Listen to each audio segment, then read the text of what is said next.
Alright, in this video we're going to be taking a look at how to start adding our medium level detail, and we're going to start by working on our middle stone pillar that you see right here. So let's go ahead and get started.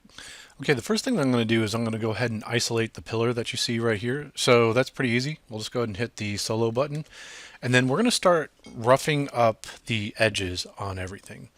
So I'm going to use the trim dynamic brush that you see right down here like that. And remember, you can always tap B and then T, and then you can find any of the brushes that way within the brush menu. So I know that'll probably become redundant, so I'll probably stop saying that at a certain point, but I just want to remind you guys that it's possible to get to the brushes that way. And so now we want to just kind of just hit all the edges that we see, and some you want to do a little bit harder than others. If you do want to save some time, you can tap X and you can turn symmetry on. The only problem is, think about that, every time you do a mark on one side, you're going to have the same exact mark on the other side. So you might want to do that just a little bit sparingly. The other thing is, if the floor gets into your way, that you can turn that off, and you can see Shift P is the hotkey for that. So as we work our way around the model, maybe stuff like this on this side, you're not really going to see this side and this side at the same time. Now this becomes very visible that you can see that at the same time. So again, maybe we'll just hit a few of these surfaces and get a few marks going like this. And then at that point, after we get a few things put down on the model, we'll go ahead and turn symmetry off, so then that way we can make sure we don't have a design on both sides that looks too similar. So again, on these faces, I could leave symmetry on and not have to really worry too much about that, and being able to see that I'm doing the same design on both sides. So again, maybe that helps speed up just a little bit of time for you. So now I'll tap X and turn symmetry off, and then I'll start working on some of these edges in through here like this. Now remember, you can hold down Alt with this brush and you can raise the surface up. If you looked at my final sculpt that I had already finished on this, there was some definitely some raised parts, some stones that were kind of in this area. And then if you see what's going on with the geometry, if we turn that on, it is moving it quite a bit. And if you need a remesh, at any time you just hold down Control and then drag in the open viewport. I usually do it twice just to make sure if there's a mask on, it releases the mask, and then we got to remesh, so that throws people off sometimes. So just work around the model with me like this. And I'm moving fairly quickly. If I tap U, we can see our intensity. So my intensity is set to 43 for this brush. So I think something in that range would work pretty well. And if I tap S, you can see my draw size is around 29. Obviously, the brush size is going to matter for the type of strokes that we're laying down. So if we want to get that even smaller, tap S, or we can hold down S now and then click and drag. And this is going to be a finer level detail for us at this point. So I like, after we've made some bigger shapes, you can lower your brush size a little bit smaller, and then you can start carving away. And the other thing I wanted to show you while we're doing this about reference. So if we're just using one monitor, if that's your situation where you can only take a look at one monitor, underneath ZBrush, if I go through this see-through, I've put my reference under there, and then we can take this slider and we can drag it, and we can take a look at our reference and see what we got going on for our reference, and then just slide it right back. So that's a really nice feature that we can use. And again, I'm going to just kind of hit some of these up. And I want to make sure I'm varying up my strokes. I don't want everything to be too uniform as far as using the same brush size everywhere and using the same kind of strength. You want to give your eye places to kind of go and places to rest. So your eye is going to want to go to areas of detail. So if you have just the same amount of detail across the entire object, you're not really going to give yourself much place to kind of rest on there. So I think it's probably smarter if you go larger with your brush size first, and you hit all the large forms and just kind of knock those back, and then you start working with a smaller brush. We could do stuff like this where you can see I'm kind of pushing here and then pushing out a little bit more on this way, so it feels like bigger areas got chipped off, and then I'll make my brush size smaller and we can kind of work our way around some of those details on there. So that can be a way of adding some nice kind of details in there. So it's up to you with this detail that you're adding. You're actually telling story at that point. You might not realize it, but you're adding history to this object, and you're kind of building some kind of history to it. Depending on what your story is that you want to develop, if you get really heavy-handed with things, you could have a section that's really been damaged, and maybe as far as the story that you're telling in your mind as you're creating some of this stuff is that this thing was maybe another large stone was hurled into this thing and kind of damaged that part, or maybe a gunshot or something like that, or a cannonball, whatever that is that you want to make. Now obviously the more force that hits that, you're going to have more damage. But you could have elements on this. We haven't added the cracks to this yet, but you could have cracking over time too. And you might just be able to say part of this kind of eroded over time and was damaged that way. It was structurally damaged in some kind of way, and then those parts kind of fell off a bit. So again, that's really up to you what you want to do with this as far as story goes. But the cool thing is that we're using Dynamesh, and because we're using Dynamesh, at any point we can just remesh, and even though we've chipped off a big chunk of that corner, it's fine. We can just remesh and we've got new topology to work with. Now this topology is not good topology as far as sticking into a game engine or using it for an animation or something like that. But if you are using static meshes on things, then topology is not that super important. It's more about the shape and getting it to the right poly count and things like that. So that's not quite a big of a deal, but it's always best to be as efficient as you possibly can be with stuff. So I'm just going to keep pushing through here a bit. The next thing we can add to this, and we can use as a tool, is the clay polish. And if we hold down the control, we can always take a look at that and say, where does that sit? That's under geometry, and then under geometry, and hold down shift and click that. We have clay polish has got its own area there, and then that's where that button sits. So we can hit the button maybe once, twice, maybe 3 times like that. And then that kind of, anything that was a little bit softer kind of hardens up those edges, and so it's kind of a nice filter for things. If I start doing these areas, then I definitely need to make my brush size a bit smaller. Like this. And I'll run through there. And we're getting really close to having what I would say is probably enough detail for this brush in this particular stage. I'm going to hit undo for that. So just remember you got undo. The other thing that ZBrush has got, if you want to step back in history, it's possible for you to do that as well. So if you want to explore some ideas, try them out, and you can always rewind back. If I start sculpting on here, it's going to say, hey, you've got a lot of history back here. Do you want to just erase that and start from there? And if you start sculpting on it, you can't do that. But you can always scrub through this thing like this and then see the different changes that you've made. So what that does for me, it just frees me up to not worry about trying some things out. And I think you guys should. You should be a bit bold with what you're creating and try some things out. Don't be afraid to mess the model up. If you do, no big deal. You can always rewind the undo. And so now that I've used that undo feature with this program, I'm really wishing other programs had an undo feature that was very similar. So I think that was a very, very creative thing to do, especially for any industry where you're creating like this and you have to make some big decisions and try things out, and not if you don't want to be scared about failure. That's a really cool feature.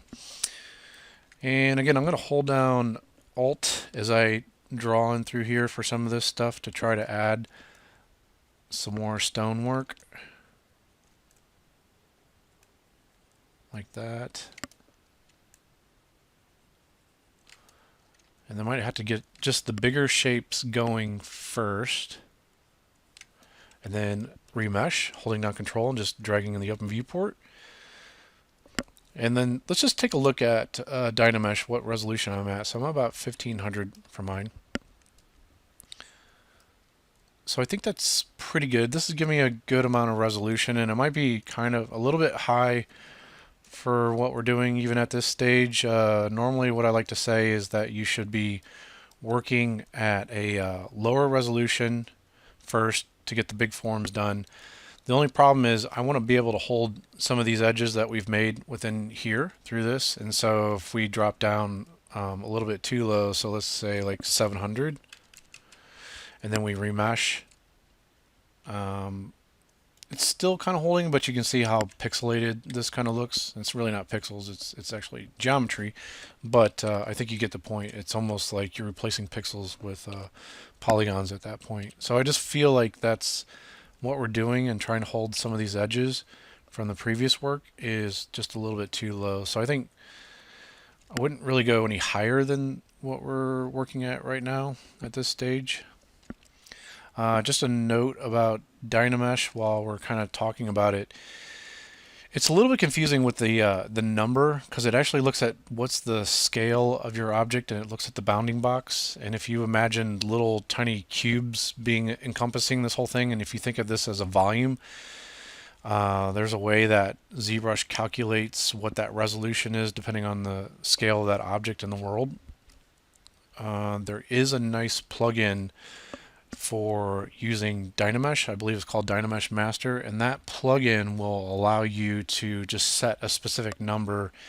It behind the scenes, I think it's rescaling your object to be in the best bounds that ZBrush considers for a model size, and then it remeshes, and it lets you put in a specific poly number that you're looking for. So say you wanted to be like a 1.5 million, you can specify that number, and behind the scenes it does whatever scaling it needs to do. It remeshes and then puts it back into the same area and same scale that it was before it did its operation. So that's definitely a really nice plugin, so you might want to check that out.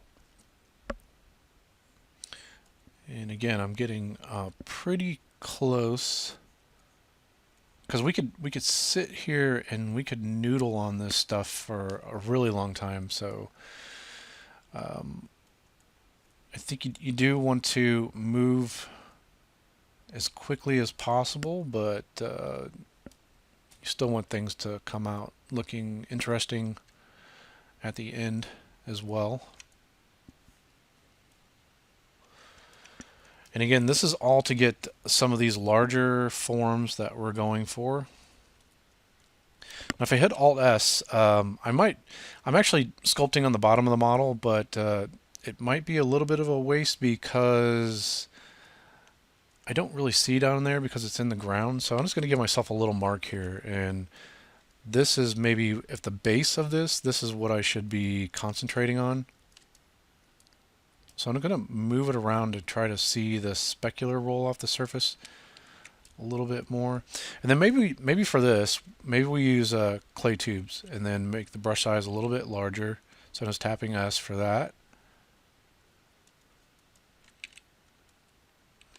Not adding, sorry. So I'm going to subtract for this. So I'm holding down Alt, I'm hitting undo, and then holding down Alt, and then clicking on that. And if we put it back on Trim Dynamic, I can flatten out some of these surfaces, because the clay tubes has got this square alpha on there. You can change that out if you wanted, but I think it becomes really noticeable for that pattern that we've got. Now what I'm building here like this starts to invade into that, go out of the medium level and then starts invading into the small level. So I got to be just a little bit careful with that. It's just not quite ready for that. So sorry, I think it's a function of my ADD, just kind of jump around a little bit here and there. So I don't think the artistic process is never like this perfect linear, go to this stage, this stage, this stage. I do know you can get more predictable results if you do that. But if you bounce around a little bit, if you're a little bit more experienced, I don't think that's quite that big of a deal. I'm going to tap U to up the intensity for some of this stuff that we see here for this. Okay, so we could now start adding some cracks information. So I'm just going to bring everything back. I did set a camera on here, so I can click Store Camera. Again, if we hold down Control, we can see where that sits. It's under Draw Camera, Store Camera.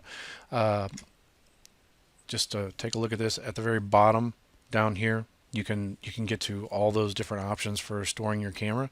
I just like to have it on the interface, so I actually stored a camera, and if you have a camera stored or multiple cameras, you can cycle through the cameras this way. I'm just going to hit Shift R real quick to do the best possible render, and then just get a read. I think it's kind of important every now and then to, after you do a little bit of work, step back, do a BPR render real quick, and then check your work. Okay, let's go ahead and start adding some line work to this. And so I'm going to hit Alt S again to bring back just the pillar. I'm going to put on the Damien Standard brush, and then this brush has got a really nice carve in kind of feature. You can see it's a little bit pillowy on the outer edges like this. I'm going to make my brush size a bit smaller, and if we draw like this, you can see lazy mouse is turned on with this. If I hold down Shift and then release, I can draw a straight line like that. Now if I have lazy mouse turned off, I can just draw and then hold down Shift, and it'll either draw a horizontal line, and if I click and then drag and then hold Shift immediately right after that, I can do a vertical line this way. You can do a 45 too as well. But I'm going to hit undo for that. Again, if we have lazy mouse turned on, these are the amount of steps in between there. So that's like if you imagine a brush stroke kind of going dot, dot, dot, dot. The lower the step number is, it's dot, dot, dot, dot, dot, dot, dot. And if it's almost all the way down to 0, it looks like a continuous line. Now you can put it down all the way down to 0. It does up the strength, it does feel like to me whenever you do that. So if I drag that thing all the way down, this lazy smooth is how much it kind of averages this line that you're creating. And then the radius, if you pump that up to something like 50, 60, you can see it drags this line behind. So it makes it really nice for doing arcs and design like this, and it can give you really kind of, I would say, a bit more stylized kind of line work. But as you have that on, if you click and drag, if you hold down Shift, it's going to make a line for you, and then if you release Shift, it will complete the line. Now I've seen some brushes kind of have trouble with that, and so if that gives you any trouble, we can always just turn lazy mouse off by tapping L. And then you can just hold down Shift and you can draw a straight line. So you might have to match a particular angle on your model. That might be weird for you. So what you can do, and this is kind of a weird camera move, if you hold down Shift and you click and drag, and I just kind of release the Shift, and I'm still having my cursor down, I can drag left or right, and I can kind of, what I'm doing is taking the camera and just rotating it a little bit in this dimension and this dimension right here like this. So what that allows me to do now is if I hold down Shift, I can do a straight line this way. I'm going to turn lazy mouse off. But it allows me to draw straight lines left and right. And then I can draw straight lines up and down this way, this way. So that's if you got to match a particular vantage point like that. Now to get the model back, usually I just rotate this way a little bit and then hold down shift and it'll snap to one of these views. So I'm just letting go of shift and then rotating, and that's how you can, if you hold down shift, you can snap to like a front view, side view, top view. So I'm just rotating it into roughly into position and then adding shift to it and it just snaps it like that. So that should give you some options for at least laying this stuff down. I'm going to put it, make sure it's on the standard brush, the Dynamesh standard. Put on lazy mouse and just click and hold down shift and then drag down like that.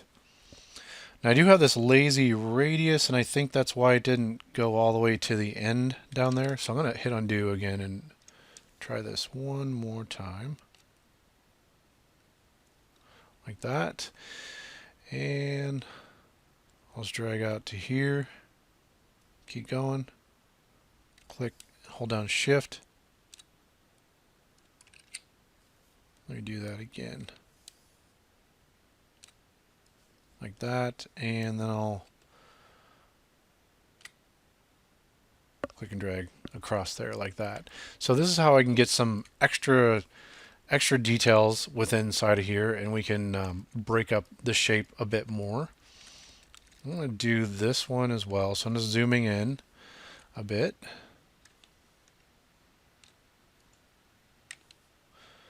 And if I go to the edge there, you can see I'm going past the line where I need, and that's just because we have that this lazy radius on.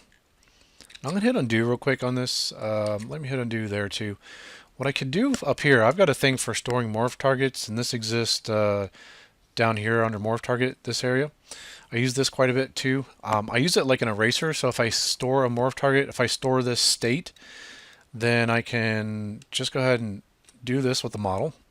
And on this one, I'm going to intentionally go way past what I need, like that. And then because I've stored the morph target, I can go down to this morph brush, and I can brush back to that state that we stored. And so it kind of feels almost like an eraser brush at that point.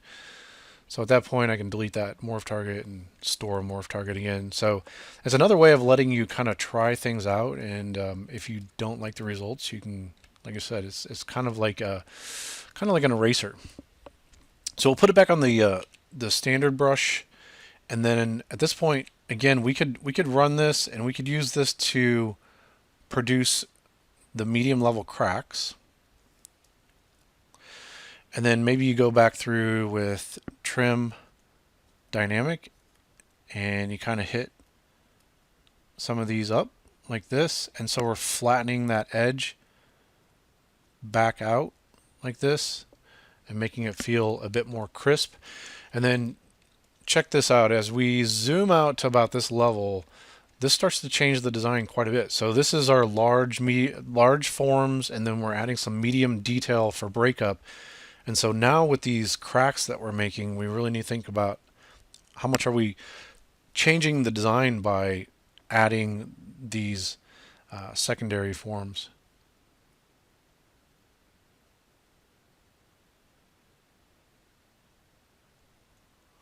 And maybe you need to think about damage, and you need to think about that stroke or that line, that damage carrying all the way through the model. So I'm trying to vary the pressure as we go up and through here. So then that way it's just not this linear line that's really heavy and it just travels all the way through. I'm trying to get some kind of variation in what happened, because you're trying to introduce some chaos into the system, right? And so in the real world, if this thing were to split, it's not going to be this perfect, amazing CG-like split. So you got to kind of think about some of those things as you're working on these pieces like this. And again, remember, so at this level we can remesh.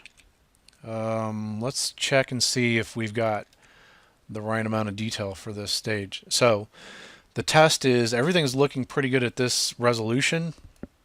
And if I remesh, if it becomes really mushy and soft, we need to take a look at that. So I'm going to go Geometry, Dynamesh. I'm going to turn this blur off and make sure there is no blur on there. I'm going to hit undo. Careful with that because sometimes it will actually enact the Dynamesh on there. So this was at 1500, and I'll take the blur down to 0. And I don't know why that number. I'm going to use my mouse, and I'll take this blur down. It's really weird that that's changing that value on me. So I'm going to just turn Dynamesh off, turn this to 0, put this on 1500. I haven't really encountered this problem too much. And then now I'll turn Dynamesh on. Make sure it's on this way.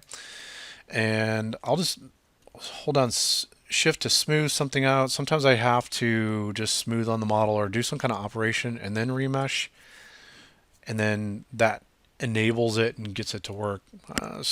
Very rarely do I have some problems with what's going on with Dynamesh, but you have to watch it sometimes. Sometimes I do have some issues with Dynamesh. So that looks like it's still a decent number for us, and it's holding those numbers well. Now, one thing I want to point out to you as we make these cracks, if we use this method, it's completely fine. You can use this method if you want. So we've got this Damien standard brush, and we make something like this. You can see how pillowy this is. I'm making my brush size really large so you can see how pillowy that is, right? Now, if we wanted something that looked more chiseled along this, we could do that by flattening the edges. It's a lot of work. I'm going to hit undo real quick for that. Now this is where the orb brush set can come in handy. So I'm going to open up the comic key, the light box, and I'm going to go to the brush area. In the previous video we looked at how we can add a shortcut to this. I'm going to go to my folder that I've got for other, and I'm going to navigate to the orb brush set, and I'm just going to use this orbs cracks. Now double click on that and it's going to load this one up. Now I'm going to make my brush size pretty large for this, and as we draw out you can see how that cracking system is quite a bit different. So if I tap U for the intensity and really drive the intensity up, you can now see how this brush works. So I just want to make it pretty large for you so you can kind of see the difference on there, but it gives this really nice kind of crisp, clean edge to things. So I'm going to use that to our advantage and start working along through here and do just what we were doing before, and we'll vary some of this up and then make some a little bit stronger.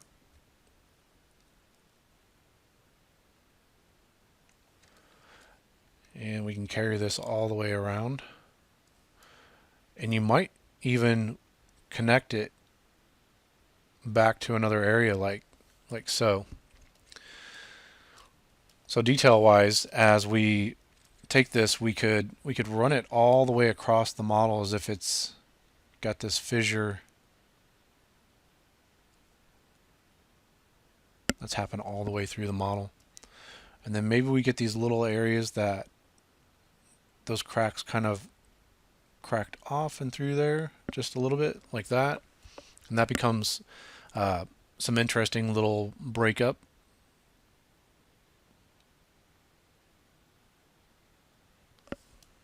Like so.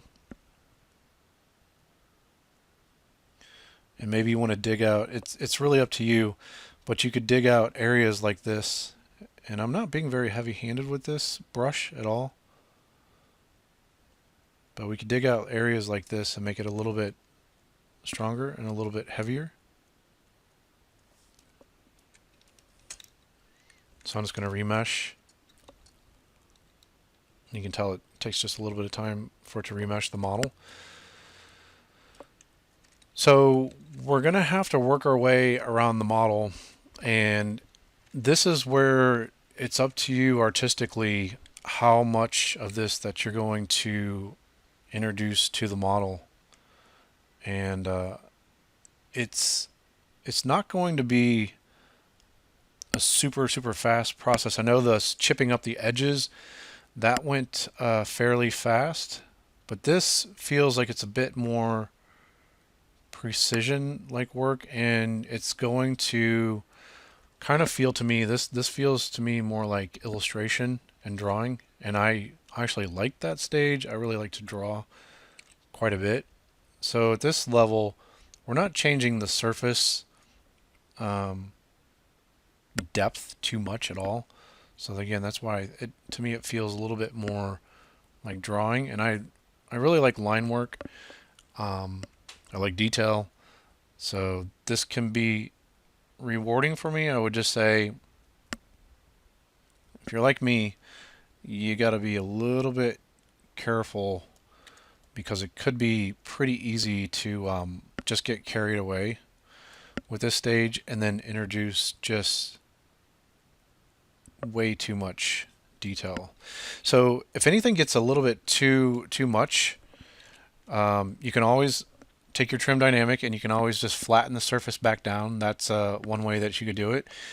You could also hold down Alt with that, and then you could fill in cracks, and you could have areas kind of come back up to you a little bit.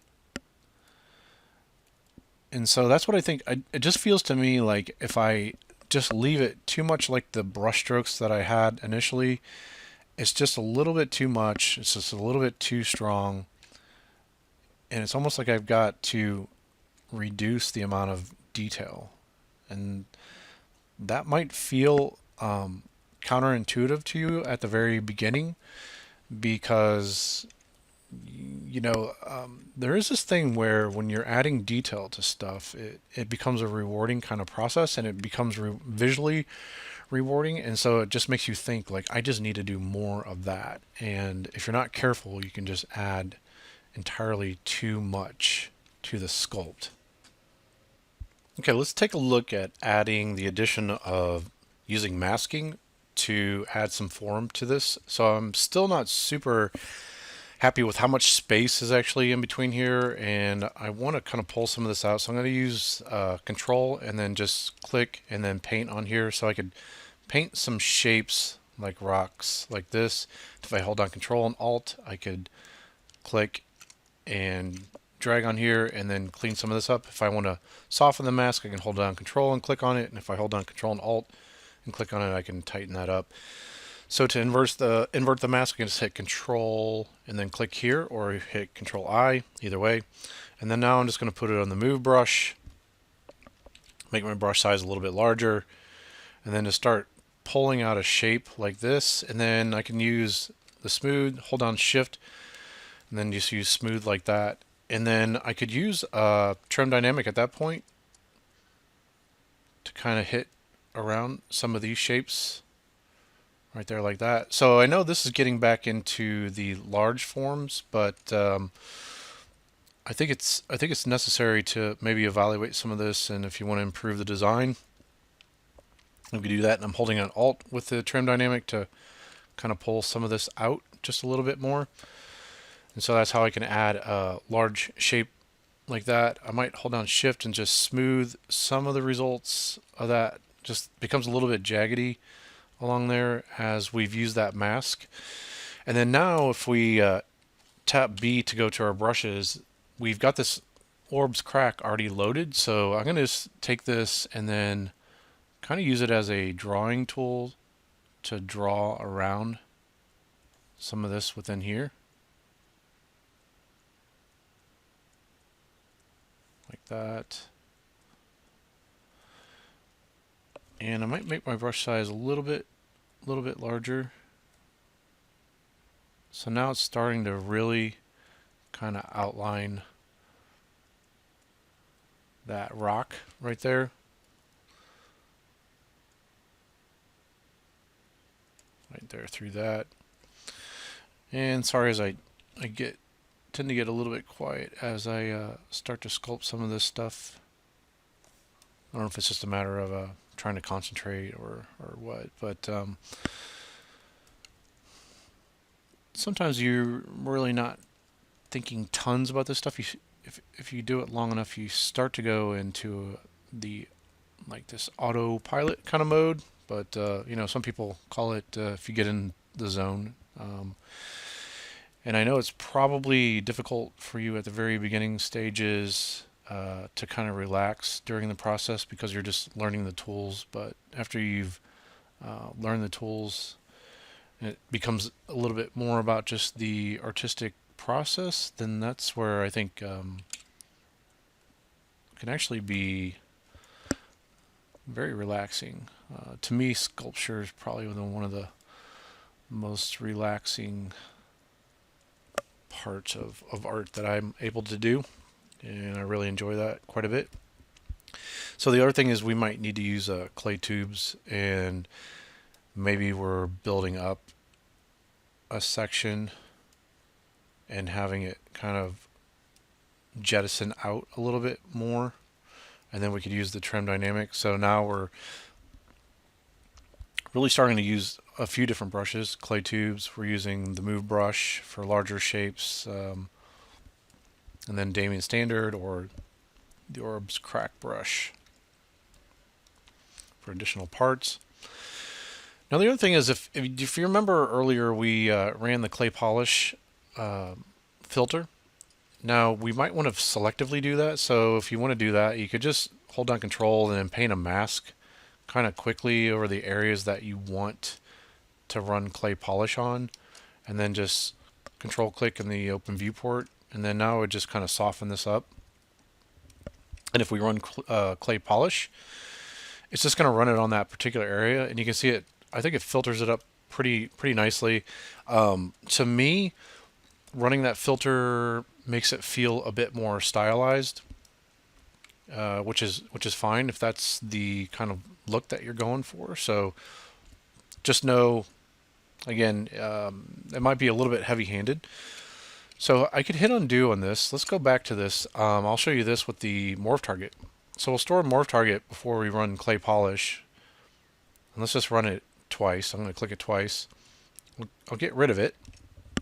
And then now with the Morph slider, if I run it this direction, it's going to kind of tighten it up. And if I run it this direction, it'll put it back to where it originally was. So maybe I get an in-between somewhere with that. And so maybe somewhere right here in this vicinity. And that'll look pretty good for that. So again, I like this larger kind of stone that we've got going on here. So I can hold down Control and then just maybe add a section here for this, and then hold down Control and Alt, and then click on here to tighten up shape.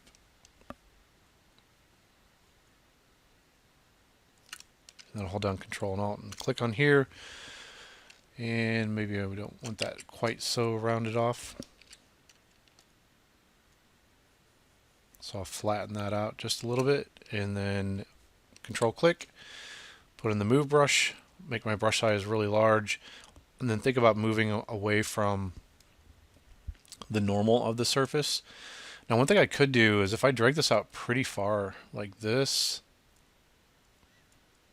I could have it actually intersect with the model up here. I don't like how far it's stretching there, so let's just do this. I'm going to make my brush size a bit smaller now, so that way it kind of retains some of the shape of that there, and then I'm going to just have it run into it, just intersect it. And here's the cool thing about the whole Dynamesh thing. So we're going to take this remesh. You saw I had a Control drag once to get rid of the mask, and then Control drag again. And because we're using Dynamesh, it just fuses that all together. And so that's pretty nice how that feature kind of works. So I'm left with a hole right here. Maybe I go to clay tubes like this. Now we could introduce a new brush, and we're going to use inflate here. I don't use this tons, but we could have this kind of blow that surface up, and it makes these surfaces kind of run into each other.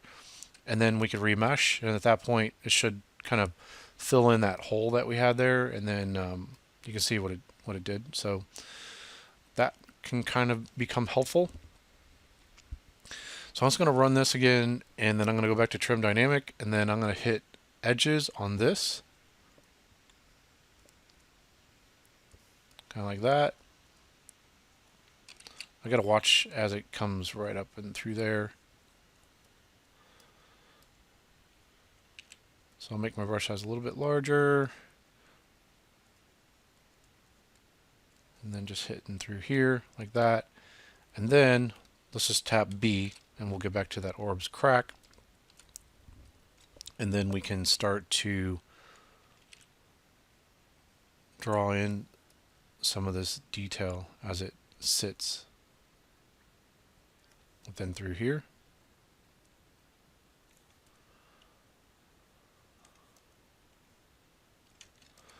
This is where it's starting to show the resolution of the Dynamesh that we have, and so if that's getting too pixelated for us, we would have to up the resolution. I still don't quite feel comfortable with that yet. I still think we're at a pretty good level. I know our model's not looking perfect and everything. It's just if we up that too soon, then it becomes just more to kind of deal with. And so I'm just not ready to deal with the technical issues that maybe come along with that and making it a little bit more difficult to sculpt with. So I'm just going to leave it right where it's at just for now.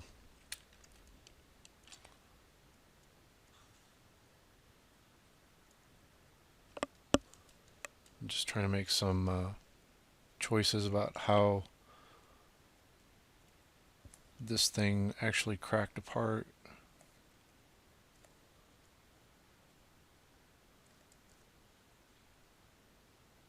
Like this.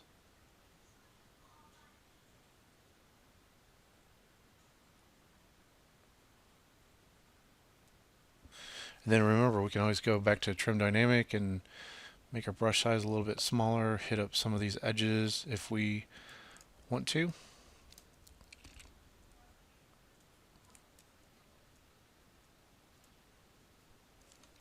Like that. And then I'm going to always kind of move back and then take a read on this. So I'm going to use the move brush and maybe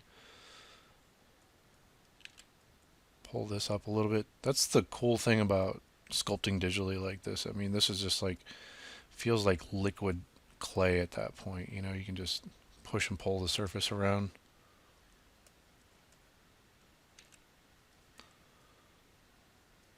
So it just opens up a lot of possibilities for what you can do with the surface.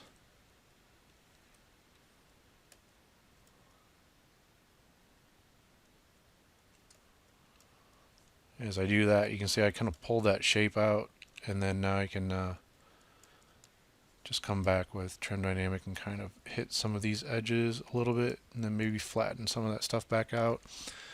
While we're still kind of thinking about masking, if I hold down control, we already looked at how we can kind of paint on this. If we hold down control and then add the spacebar to this, we can mask certain parts out. If we hold down control on here and we go to the alpha section and we add something like this, we can alpha out with a shape like that. Now what I'm going to do is I'm going to show you, if we hold down control and we choose the lasso tool, you can draw with a lasso shape for a mask, and that becomes pretty powerful. What I'm going to do is try to imagine some part of this model, and I'm going to hold down Control and Alt at this time and just watch this edge as it goes through the model. You can see it just basically projects it straight through, so then I'm in the areas I've got this really straight kind of thing, and I'm just trying to break that up. I don't want that to be like this pure, perfect, straight thing. It's just held down Control and Alt and clicked on that. And then now what I can do, I'll invert this. I'll hide the mask so you can hit Control H. And if we put it on the move brush, what I'm going to do is just lightly pull the model like this. And it just feels like maybe there was a fissure that happened on this, and it just kind of offset the model just a little bit and kind of pulled it back. And so that becomes like a really easy way to kind of add that detail going all the way through the model. And then I'll get rid of the mask, and then we'll just tap B. We'll go back to the orb's crack brush, and then we can make our brush size right about here. I think I need to up the intensity, so I'm going to tap U and then make that about 48 or so in there. That way I can be kind of light and it's going to do a really light line. And if I push a little bit harder, it'll kind of dig in a bit more.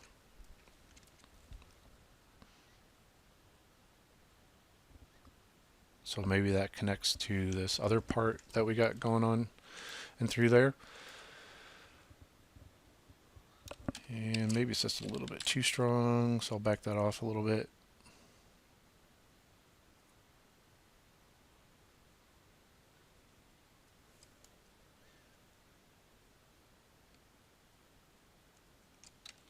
Now let's hold down Shift and kind of smooth that out just slightly. And then maybe that hits right in through there.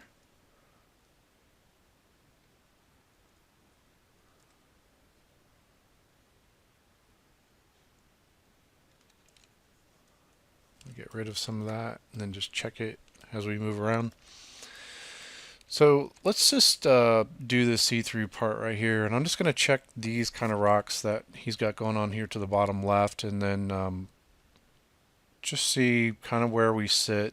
And he's got these bigger kind of chips that kind of come off there a little bit, and we could do that with a trim dynamic or even the clay tubes. If we put on clay tubes and hold down Alt and kind of chip away some parts like this.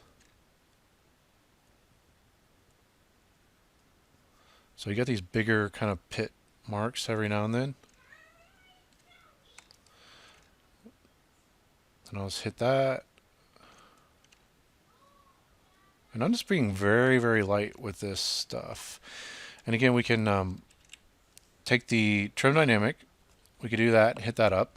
The other thing that we could do is let's I'm going to hold on Control, take it off of Lasso and put it on freehand, and then we'll just take it off Star. Sorry about that for this. I'm holding down Control. Star was left on there from before. Just paint in these areas just real quickly because I don't need to be super worried about things just because they're kind of away from everything. And then we'll do that thing where we'll inverse this, just Control click on there, and then we'll clay polish like that, maybe twice, maybe 3 times. And then you can see we've got some nice kind of bigger divots and cracks kind of going in there. So again, we could always take the orbs crack, make it a little bit smaller. Maybe that's too intense, so I'll take the intensity and drop that back. And then maybe those things actually had a crack on there and it fissured out.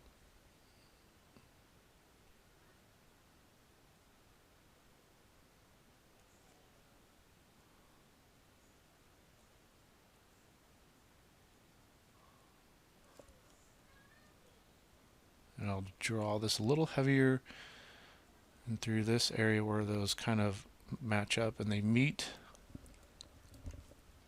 Maybe use trim dynamic to kind of knock some of the stuff back a little bit.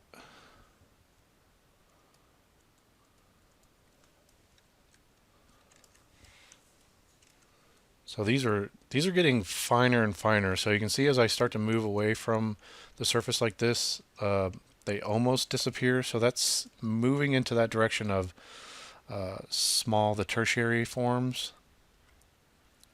So I wouldn't say I got to be careful about it. Just know that those aren't super large reeds that are happening within there. I still think at this stage the work that we just did with this lasso tool kind of on here like this is nice. And I'll subtract some of that with Control and Alt, and then taking a look at that form like that and there, and then hold down Control and Alt and then kind of click on there a little bit. And then we'll inverse that, Control I. Nope, sorry. I'm going to mask that part. I'm going to pull this part in a little bit. So we'll just hide it, Control H. And we'll put on the move brush.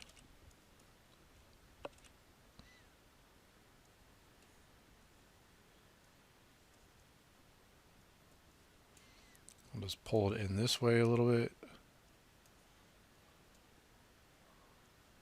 Pull it back.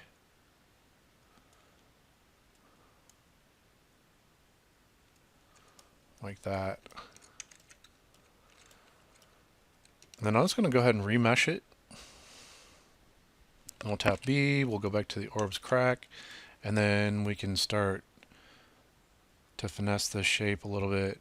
And you can see if I draw really close to the top of it, that starts to feel like there's some more separation there and there was some breakup. Maybe I'll make it a little bit stronger.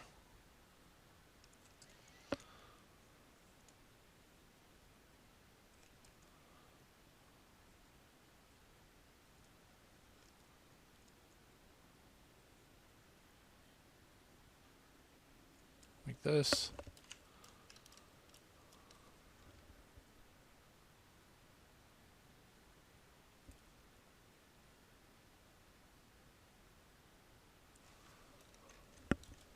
And sometimes, I don't know, I think it's kind of fun to tie some of this stuff together.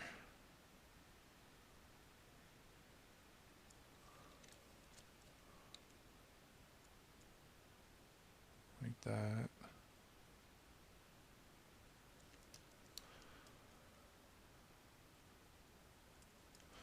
And then if I wanted to make this really feel like this was damaged in through here, maybe I'll kind of emphasize this shape.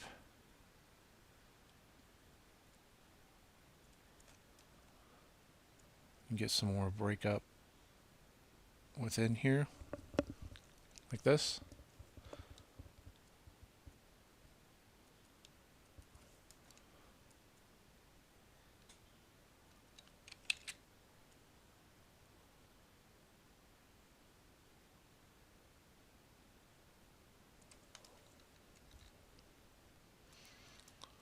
Okay, and I'm going to use Turn Dynamic and just kind of hit along here, just a few more.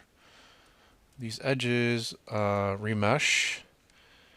And then again, I feel like this is maybe a little bit too detailed in there, so I'm going to put this back on the freehand, kind of draw a mask around there, invert that. I'm just going to hold down Control and click, smooth that out, and then hit clay polish a few times to get this look in through there like that. And as I look at this, right now, the area that I'm probably most unhappy with is this right here. To me, it feels a little bit too organic, and I really want to break up these shapes quite a bit. So I think I'm probably going to have to do some work on there like this, where we've already kind of looked at this process for taking some of this and then kind of pulling some of these shapes out.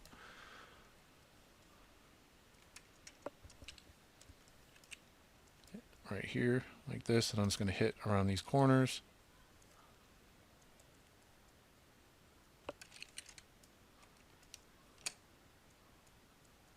And then remesh.